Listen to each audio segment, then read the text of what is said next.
Ang ilang mga umaga ay hindi nagsisimula sa ingay, kundi sa isang bulong sa kaluluwa. At marahil ngayon, ang bulong na iyon ay isang daing, isang mahinang tunog ng isang bagay na nasusunog sa loob kahit na hindi ito sinasabi ng malakas. Marahil nagising ka na tuyo ang iyong mga mata, ngunit basa ang iyong puso. Walang nakikitang luha, ngunit may pagod na walang pangalan. Ang uri ng pagod na hindi nawawala sa tulog. Ang uri ng bigat na hindi sinusukat sa kilo, kundi sa katahimikan. At sa sagradong katahimikan na ito, ngayon, sinasabi ko sa iyo, hindi aksidente na narito ka, natagpuan ka ng panalangin ito, o sa madaling salita, dinala ka ng Diyos dito. Nakita niya ang hindi nakita ng iba. Naramdaman niya ang hindi mo pa alam kung paano pangalanan. Bago mo pa man buksan ang iyong mga mata kaninang umaga, naroon na siya.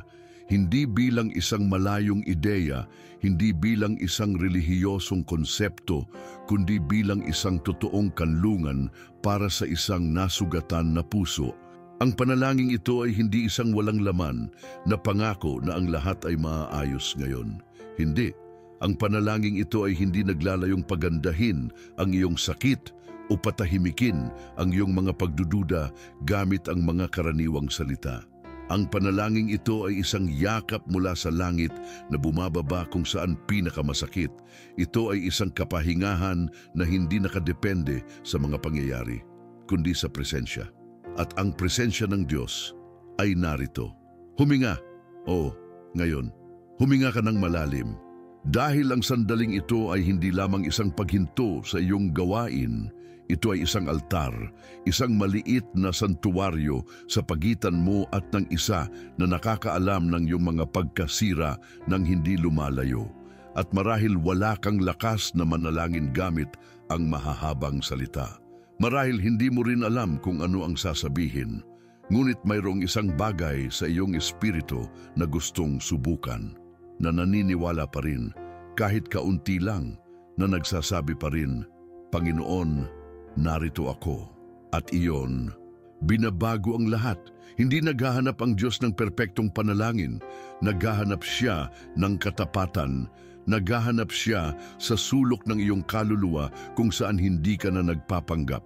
Ang buntong hininga na walang nakakarinig, ngunit para sa Kanya, ito ay isang sigaw. Ngayon, hindi mo kailangang magpanggap na malakas. Hindi mo kailangang magkaroon ng lahat ng sagot. Ngayon, sapat na ang narito ka. Sapat na ang magpakita ka kung ano ka. Pagod, marupok, wasak. Sapat na ang sabihin, narito ako, Panginoon, sa aking wasak na puso, ngunit narito. At doon mismo, sa tahimik na pagkasira na iyon, nagiging malapit ang Diyos. Hindi siya lumalayo sa sakit. Hindi siya nabibigla sa iyong kalungkutan. Hindi siya nasasaktan sa iyong mga tanong. Sa kabaligtaran, sa mga pusong wasak, doon siya higit na nananahan. Hindi ko sinasabi. Sinasabi ito ng Kanyang salita. Ang Panginoon ay malapit sa mga may pusong wasak at inililigtas ang mga may espiritu na nagsisisi. Ang pangakong iyon ay para sa iyo. Hindi para sa iba, hindi para sa isang ideal na hinaharap. Para sa iyo. Ngayon, sa ngayon. Kaya huwag mong madaliin ang sandaling ito. Manatili ka ng kaunti pa. Hayaan mong makaramdam ang iyong kaluluwa. Hayaan mong huminahon ang iyong mga iniisip. At kung kaya mo, sabihin mo sa Diyos, kahit mahina ang boses, hindi ko pa nalulutas ang lahat, ngunit gusto kong magpahinga sa iyo. Dahil ang panalangin ito ay para magdala ng kapahingahan. Ngunit hindi isang mababaw na kapahingahan. Ito ay isang espiritual na kapahingahan. Isang kapahingahan na nagpapawalang sala, nagpapagaling, nagpapalakas. Kahit na ang mundo sa paligid ay nananatiling pareho. Ngayon, ang tanging kailangan mong gawin ay manatili, huminga, makaramdam, at hayaan ng Diyos na yakapin ka mula sa loob. Kung minsan, ang araw ay nagsisimula ng walang liwanag kahit na may araw at wala itong kinalaman sa panahon, may kinalaman ito sa kung ano ang nangyayari sa loob. Dahil ang kaluluwa ay mayroon ding mga umaga. May mga umaga na ang lahat ay tila normal, ngunit sa loob may nasira. At hindi ito isang nakakabiglang pagkasira. Ito ay isang tahimik na bitak, isa sa mga iyon na naipon sa paglipas ng panahon. Isa sa mga iyon na hindi napapansin sa unang tingin, ngunit nagdudulot ng sakit sa puso ng walang maliwanag na dahilan. Marahil walang nakakakita nito. Marahil ikaw mismo ay sinusubukang itago ito. Nagbibihis ka, bumabangon ka, ngumingiti ka, ginagawa mo ang dapat mong gawin. Ngunit sa kaibuturan, may isang bagay na mabigat. May isang bagay na masakit, may isang bagay na humihingi ng tulong ng walang mga salita. Ito ay ang kaluluwa na umiiyak sa loob. Ito ay ang kalungkutan na walang luhikal na paliwanag. Ang pagod na lampas pa sa katawan. Ang pakiramdam na may nawala kahit na hindi mo alam kung ano. At doon nagiging buhay ang bersikulo na ito. Ang Panginoon ay malapit sa mga may pusong wasak. Hindi sinasabi na malapit siya sa mga malalakas o sa mga laging may pananampalataya o sa mga nananalangin ng maganda. Sinasabi na malapit siya sa mga wasak, sa mga hindi na kayang magpanggap. Sa mga sumuko sa loob, ngunit patuloy pa rin sa paghinga. Sa mga umiiyak ng tahimik habang pinapalakpakan sila ng mundo sa pagiging napakatapang. Hindi humahanga ang Diyos sa iyong pagganap. Hindi siya lumalapit kapag mukha kang maayos. Siya ay mas lumalapit kapag hindi mo na kaya, kapag ang tanging natitira sa iyo ay isang buntong hininga, kapag masakit ang magpatuloy, ngunit sa kabila nito, hindi ka humihinto. Siya ay lumalapit sa iyo hindi dahil sa kung ano ang ipinapakita mo o kundi dahil sa kung ano ang tinatago mo. Hindi dahil sa iyong mga nagawa, kundi dahil sa iyong mga luha. At iyon, binabago nito ang lahat. Dahil kung mayroong sino man na nakakaintindi sa nakatagong pag-iyak, ito ay ang Diyos. Hindi niya kailangan na ipaliwanag mo ang iyong sakit. Nararamdaman niya ito kasama mo. Binibigyang kahulugan niya ito, isinasalin niya ito, at niyayakap niya ito. Kaya ngayon, huwag mo nang itago ang sakit mo. Huwag mong pilitin ang iyong sarili na maging pinakamalakas. Huwag mong takpan ang iyong kaluluwa ng mga gawain o pilit ng ngiti. Payagan mong makaramdam, payagan mong umiyak, payagan mong dalhin sa Diyos ang basag na bahagi na hindi mo alam kung paano ayusin. At habang ginagawa mo iyon, ulitin mo ang pariralang ito hindi bilang isang formula, kundi bilang isang kilos ng pagsuko. Ngayon, hindi ko itinatago ang aking sakit. Inilalahad ko ito sa iyo, Panginoon. Dahil ang katapatan na iyon ay pagsamba. Ang pagsuko na iyon ay pananampalataya. Ang kahinaan na iyon ay ang lugar kung saan mas nagpapakita ang Diyos ng may kahinhinan. At kung nagising ka ngayon, nawasak. Kung gayon, nasa perpektong lugar ka para matanggap ang kalapitan ng langit. Hindi ito ang katapusan. Ito ang simula ng isang malalim na pagpapagaling na tanging ang Diyos lamang ang makakapagbigay. Manatili ka rito, makaramdam ka, at hayaan ang Espiritu na aliwin ka. May isang uri ng pagod na hindi nararamdaman sa mga kalamnan, kundi sa kaluluwa. Isang panloob na pagkasira na hindi nagbibigay ng mga pisikal na sakit, ngunit nag-aalis ng liwanag sa iyong mga mata, ang kakayahang mamangha, ang kapayapaan sa iyong dibdib. Ito ang pagnanais na magpatuloy, na lutasin ang lahat, na gawin ang lahat kahit na hindi mo na kaya. At ang pinakamasakit ay kadalasang ginagawa mo ito ng tahimik, nang walang nakakapansin. Dahil ang matutong magpatuloy ay naging isang automatikong reaksyon. Ngunit ang magpatuloy ng walang pahinga ay isa ring uri ng pagtalikod. At ilang beses na ba nating ginawa iyon sa Diyos? Nagdadasal tayo. Oo. Ngunit pagkatapos, nananatili tayong balisa. Nananatili tayong nagmamadali. Nananatili tayong sinusubukang kontrolin ang hindi makontrol. Hindi dahil sa hindi tayo naniniwala, kundi dahil hindi natin alam kung paano magbitaw. Hindi tayo tinuruan na huminto. Hindi sinabi sa atin na ang pagpapahinga ay isa ring kilos ng pananampalataya, na ang paghinto ay hindi pagsuko, na ang hindi alam kung ano ang gagawin ay maaari ring maging isang panalangin. At nang hindi natin namamalayan, nahuhulog tayo sa tahimik na pagkakamali ng pagdadala ng lahat ng mag-isa. Iniisip natin na kung hihinto tayo, ang lahat ay babagsak, na kung hindi natin ito lulutasin ngayon, mayroong masamang mangyayari. At iyon, dinudurog tayo, nag-iiwan sa atin na walang hininga, nagpapatigas sa ating puso. Dahil ang pasanin na hindi kailanman hiniling ng Diyos na dalhin mo ay mas mabigat kaysa sa iba pa. Ngunit may isang pangako na sumasalungat sa kaisipang iyon, ang pangako ng kapahingahan, hindi bilang kawalan ng problema, kundi bilang presensya ng aliw. Ang Salmo 32 ay hindi nagsasabi na walang sakit. Hindi ito nangangako ng 100 na walang luha. Ngunit ginagarantiyahan nito ang isang kasama. Ang Panginoon ay malapit, sapat na iyon. Binabago nito ang pagod sa katahimikan.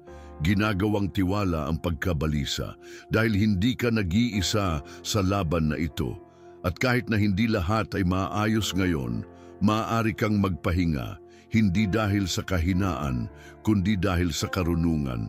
Gawin mong sagradong paghinto ang sandaling ito, isang break sa pagitan ng kahilingan ng mundo at ng kahinhinan ng Diyos. Manatili ka ng ilang segundo sa katahimikan. Damhin mo ang iyong katawan. Damhin mo ang iyong paghinga. At payagan mong ang kapahingahan na ito ay hindi lamang pisikal, kundi spiritual, dahil ang pagpapahinga sa Diyos ay hindi pag-aaksaya ng oras. Ito ay paghahanda upang magpatuloy na may panibagong kaluluwa. Hindi siya humihingi ng pagganap mula sa iyo. Humihingi siya ng pagsuko, at ang pagsuko ay hindi pagkabigo.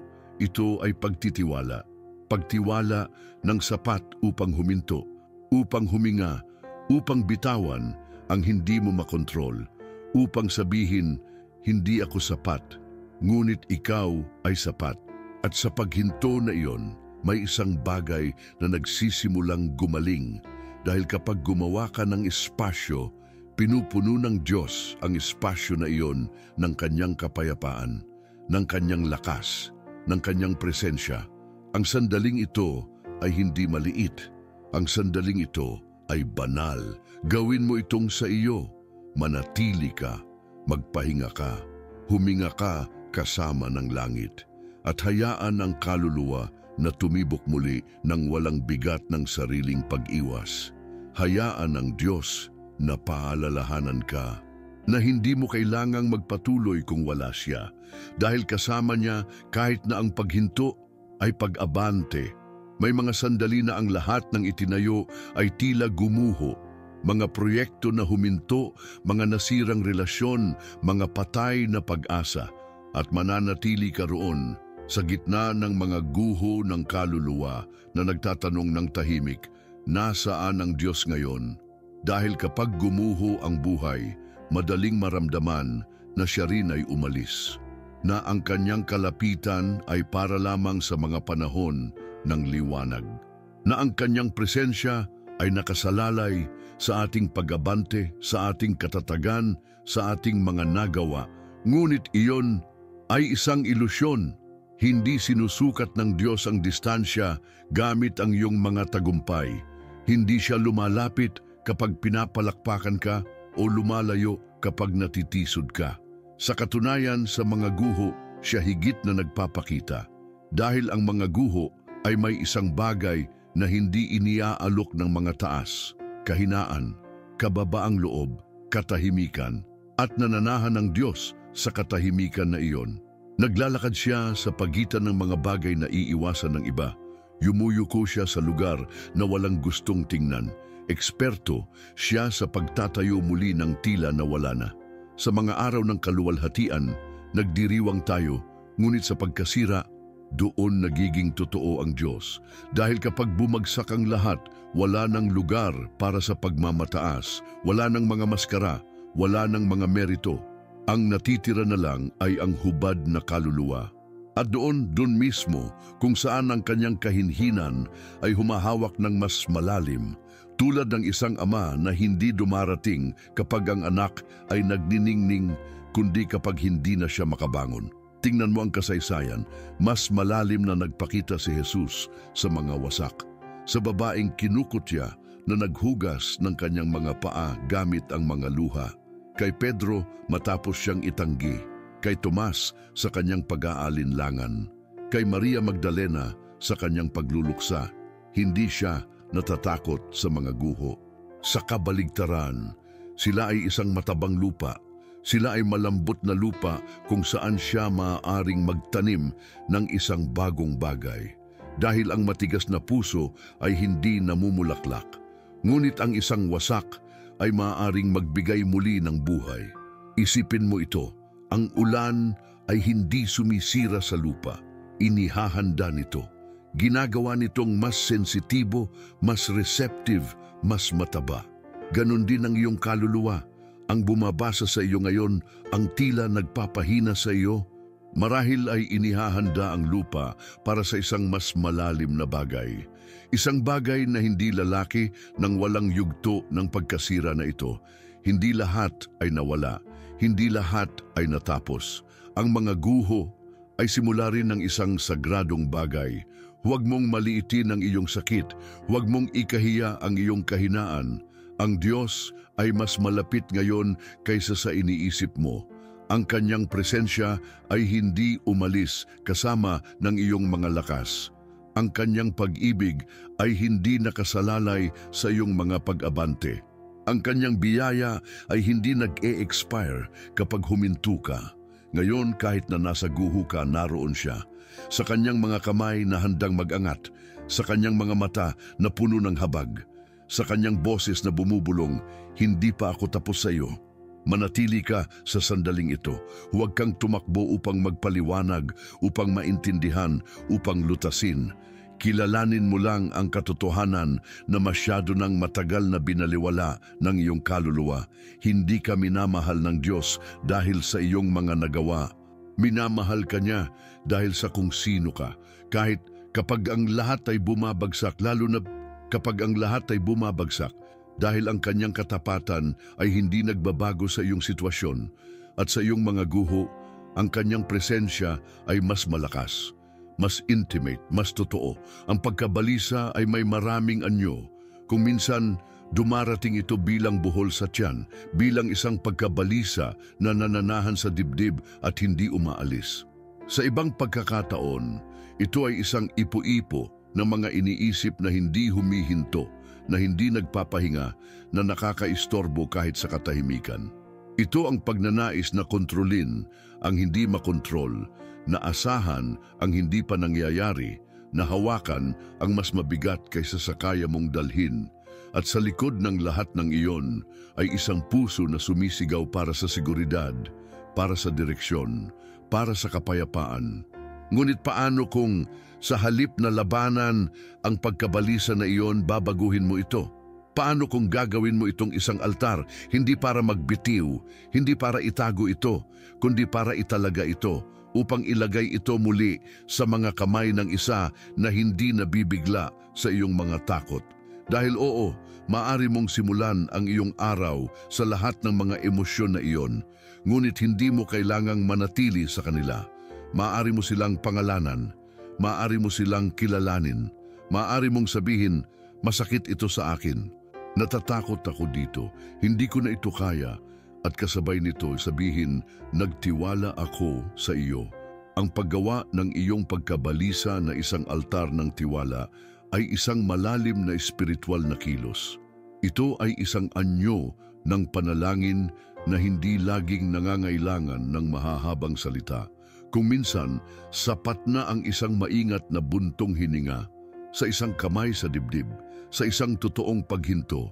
Ito ay kapag sa gitna ng kaguluhan, gumawa ka ng espasyo para sa Diyos. Ito ay kapag huminga ka ng malalim at inuulit, kahit na hindi mo ito nararamdaman ng buo. Panginoon, masakit ito sa akin, ngunit nagtitiwala ako sa iyo.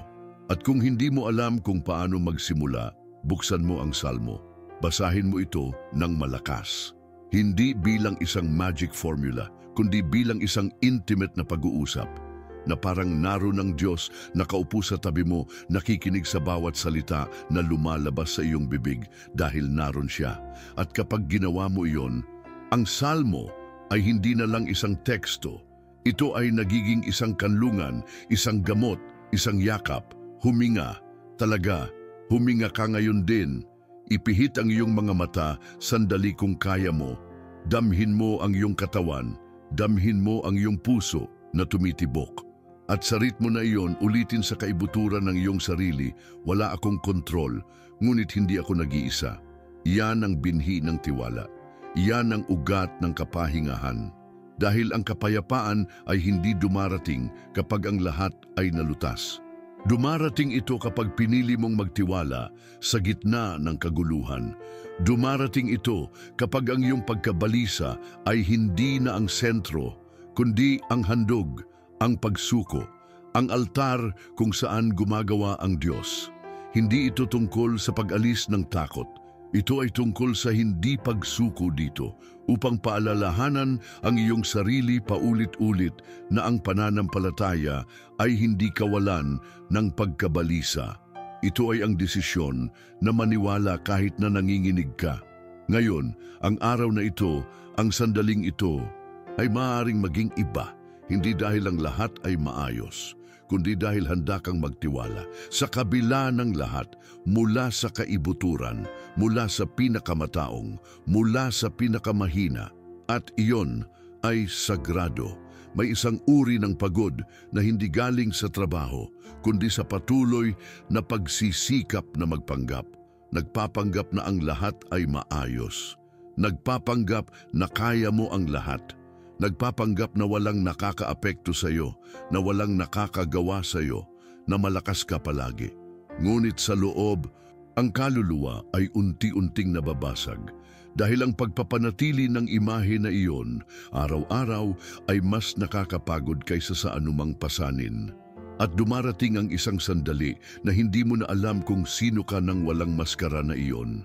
Ang alam mo lang ay pagod ka, na may isang bagay sa iyo na humihingi ng pahintulot na maging totoo.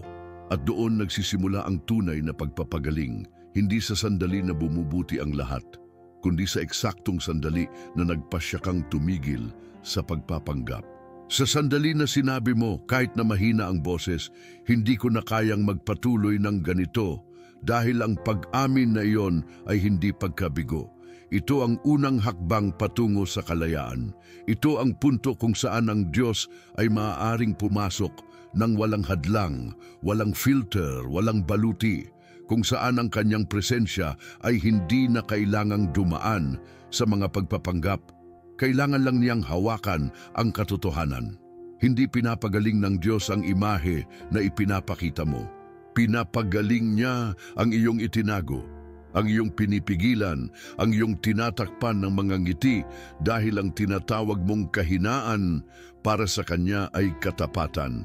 At ang katapatan ay ang lupa kung saan namumulaklak ang Kanyang biyaya. Hindi mo kailangang maging maayos ang lahat upang mahalin. Hindi mo kailangang magkaroon ng magagandang salita upang pakinggan. Hindi mo kailangang magpanggap na may pananampalataya ka. Kung ang gusto mo lang ngayon ay umiyak, tinatanggap ka niya ng ganoon. Kung ano ka, at kapag tumigil ka sa pagpapanggap, may isang sagradong bagay na nangyayari. Ito ay tulad ng isang baso na nabasag na hindi na maitago ang mga bitak nito. Ngunit sa tamang mga kamay, ang baso na iyon ay maaaring maging sining. Sa pinanumbalik na kagandahan, sa isang buhay na patotoo ng kung ano ang maaaring gawin ng banal na kahinhinan. Hindi naghahanap ang Diyos ng pagiging perpekto, naghahanap siya ng pagsuko. At ang pagsuko na iyon ay posible lamang kapag pinahihintulutan mo ang iyong sarili na maging ikaw sa harap niya, sa iyong mga pagdududa, sa iyong mga takot, sa iyong mga guho. Ngayon, kung pakiramdam mo ay pagod ka na sa pagpapanggap, huminto ka, huminga ka, ibaba mo ang iyong mga depensa, at sa katahimikan, gumawa ng isang simpleng pag-amin. Diyos, ayoko nang magpanggap. Gusto kong gumaling. Hindi dahil sa inaasahan ng iba, hindi para sa imahe, kundi para sa iyo, para sa iyong kaluluwa, para sa iyong kapayapaan. Dahil karapat-dapat kang mabuhay nang walang bigat ng pagiging isang tao na hindi ikaw. Dahil ang tunay na pagpapagaling ay dumarating lamang kapag naglakas loob kang maging transparent sa isa na lubos na nakakakilala sa iyo. Tandaan mo ito, hindi humahanga ang Diyos sa iyong ipinapakita, nagagalaw siya sa iyong isinusuko. At kapag isinuko mo ang iyong katotohanan, kahit na masakit, binubuksan mo ang pinto sa isang pagpapagaling na lampas pa sa emosyonal. Isang malalim na pagpapagaling ng kaluluwa, ng pagkatao. Isang pagpapanumbalik na nagsisimula hindi kapag ang lahat ay nalulutas, kundi kapag naglakas loob kang maging totoo. At ang kilos na iyon ng katotohanan ay ang simula ng isang bagong buhay. May mga araw na ang kaluluwa ay tila walang laman, walang pag-iyak, ngunit wala ring kagalakan. Walang mga salita, walang mga reklamo, walang mga panalangin. Tanging isang siksik na katahimikan na parang ang lahat sa loob mo ay namatay. Na parang may nasira ng napakalalim na hindi mo na alam kung paano muling makaramdam. At ang hindi pagdama na iyon kung minsan ay mas masakit kaysa sa sakit mismo. Dahil nagpapaniwala ito sa iyo na malayo ka sa Diyos, na ang iyong pananampalataya ay nawala, na ang iyong puso ay tumigas ng walang lunas. Ngunit hindi iyon totoo dahil kahit sa katahimikan, patuloy na nakikinig ang Diyos. Hindi niya kailangan ng isang talumpati upang manatili sa iyo. Hindi niya kailangan ng emosyon upang lumapit. Hindi siya humihingi ng espiritual na tugon upang manatili. Siya ay naroon. Kahit na hindi ka ganap na naroon, siya ay nananatili. Kahit na ang lahat sa iyo ay gustong mawala. Dahil ang kanyang pag-ibig ay hindi nakasalalay sa iyong emosyonal na estado. Ang kanyang katapatan ay hindi apektado ng iyong lamig. Hindi siya lumalayo kapag hindi ka nakakaramdam. Mas lumalapit siya. Ang buntong hininga na iyon na lumalabas nang hindi mo namamalayan, para sa kanya ay isang panalangin. Ang nawawalang tingin na iyon ay isang sigaw. Ang tahimik na pagod na iyon ay isang altar. Dahil hindi lang nakikinig ang Diyos sa mga salita, binibigyang kahulugan niya ang mga kilos. Isinasalin niya ang wika ng kaluluwa. Alam niya ang iyong kwento nang hindi mo ito ipinapaliwanag. At kapag hindi ka makapagsalita, bumubulong siya para sa iyo. Mayroong isang espesyal na kahinhinan sa kung paano tinatrato ng langit ang mga nawalan ng pakiramdam. Dahil alam ng Diyos na hindi ka ganun dahil sa kawalang interes, kundi dahil sa pagod, dahil sa pagkasira, dahil sa pagkabigo, dahil sa mga sugat na tahimik pa rin na dumudugo. At sa halip na hatulan ka, naiintindihan ka niya. Sa halip na humingi sa iyo, niyayakap ka niya. Hindi siya humihingi ng higit sa kaya mong ibigay. Hinihiling lang niya ang presensya kahit sa anyo ng isang buntong hininga. At kung wala kang mga salita ngayon, huwag mong pilitin. Kung hindi mo nararamdaman ang pananampalataya, huwag mong sisihin ang iyong sarili. Kung hindi mo alam kung paano manalangin, manatili ka sa katahimikan. Ang katahimikan na iyon ay panalangin din. Ang katahimikan na iyon ay pagsuko din. Ang paghinto na iyon ay isang kilos din ng tiwala. Dahil ang pagtitiwala ay hindi lang pag-uusap. Kung minsan, ito ay ang manatili ka. Ang manatili, ang hindi tumakas. Kahit na wala kang nararamdaman, hindi kailangan ng Diyos ang iyong pagiging perpekto. Ang kailangan niya ay ang iyong katapatan.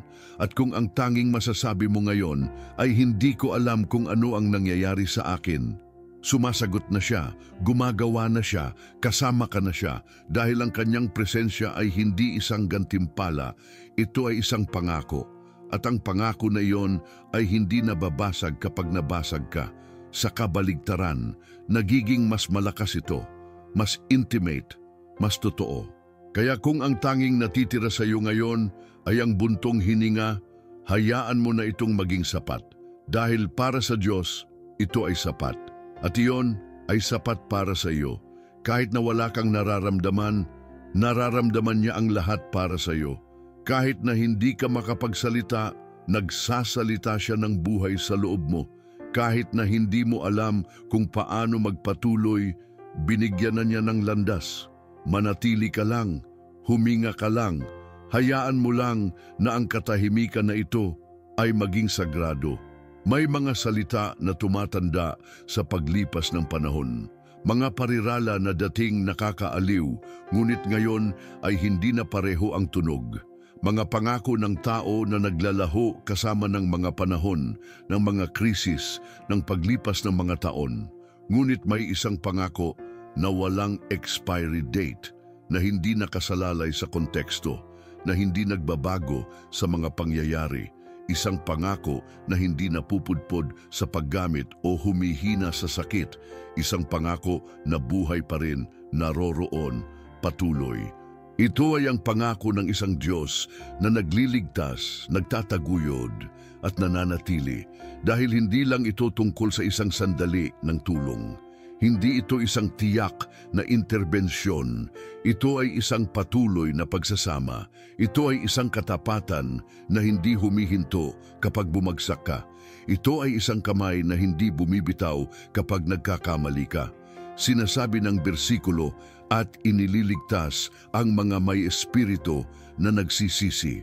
Ngunit ang pandiwang iyon, iligtas sa puso ng Diyos, ay hindi isang solong kilos. Ito ay isang patuloy na proseso. Hindi ka lang niya sinasagip, pinanumbalik ka niya. Hindi ka lang niya binibisita, nananatili siya. Hindi lang siya nagpapagaan, nagtataguyod siya. At binabago nito ang lahat. Dahil hindi pareho ang harapin ang araw na iniisip mo na nag-iisa ka. Sa harapin ng araw na alam mong kasama mo siya, hindi pareho ang subukang bumangon sa sarili mong lakas, sa sumandal sa mga bisig na hindi napapagod. Hindi pareho ang matulog na pagod ang kaluluwa sa magpahinga sa isang presensya na nagbabantay sa iyo kahit na hindi ka mulat. Ang kanyang pangako ay hindi nag-e-expire. Wala itong nakatagong kondisyon. Hindi ito isang marupok na kontrata. Ito ay isang walang hanggang pangako. Marahil hindi ito naiintindihan ng mundo sa paligid mo. Marahil kahit ikaw ay hindi alam kung paano lubos na magtiwala. Ngunit gaano man ka-unstable ang iyong pananampalataya, ang kanyang katapatan ay nananatili. At ang katapatan na iyon ay hindi lang nag-aaliw, nagbabago rin ito. Dahil kapag naintindihan mo na hindi umaalis ang Diyos, kahit na pakiramdam mo ay malayo ka, may isang bagay sa loob mo na nagsisimulang huminga muli. Ang pag-asa ay nagiging posible. Ang kapayapaan ay hindi na isang malayong panaginip. Ang kaluluwa ay nakakahanap ng kapahingahan. Ngayon, kung nagising ka na wasak ang puso, magulo ang isipan at basag ang kalooban, tandaan mo ito, ang pangako ay nananatili.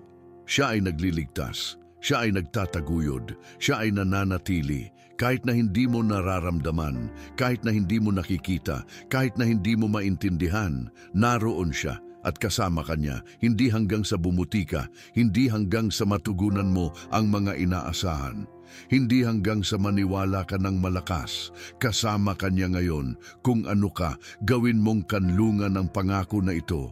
Alalahanin mo ito kapag umalis ka ng bahay. Alalahanin mo ito kapag mabigat ang katahimikan.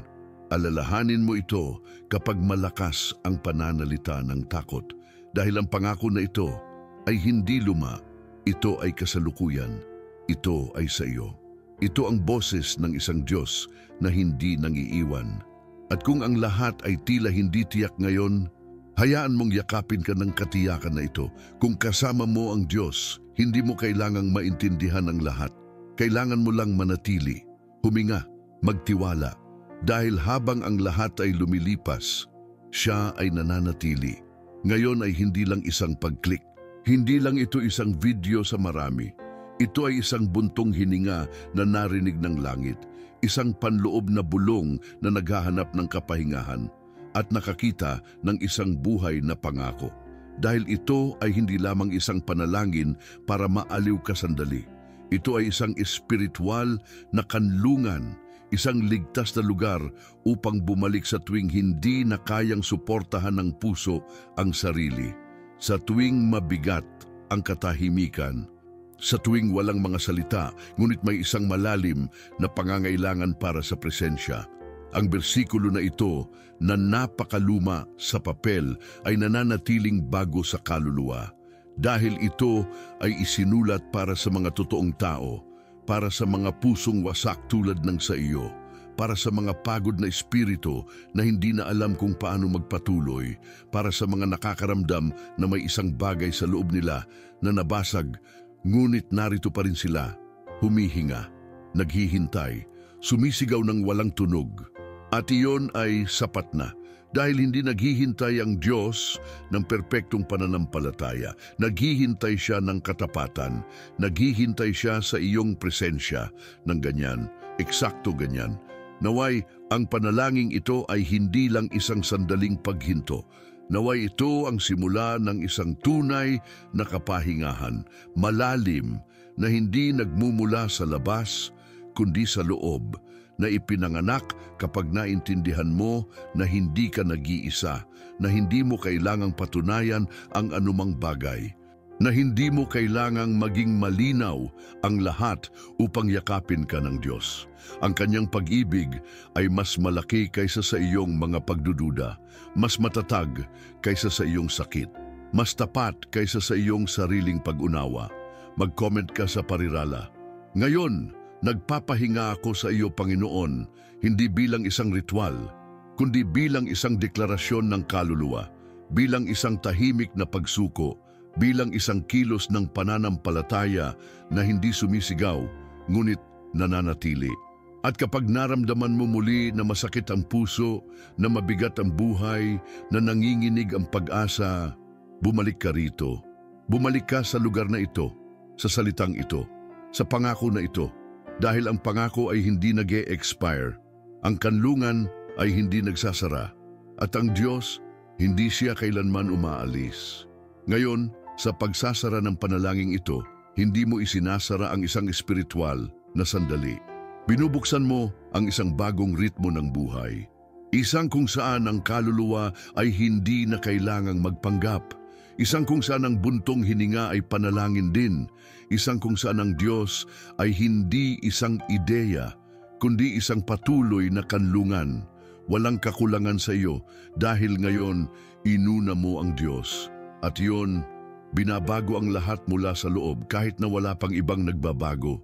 Kahit na ang lahat sa labas ay nananatiling pareho. Sa loob, may isang bagay na nagsimulang gumaling. Amen.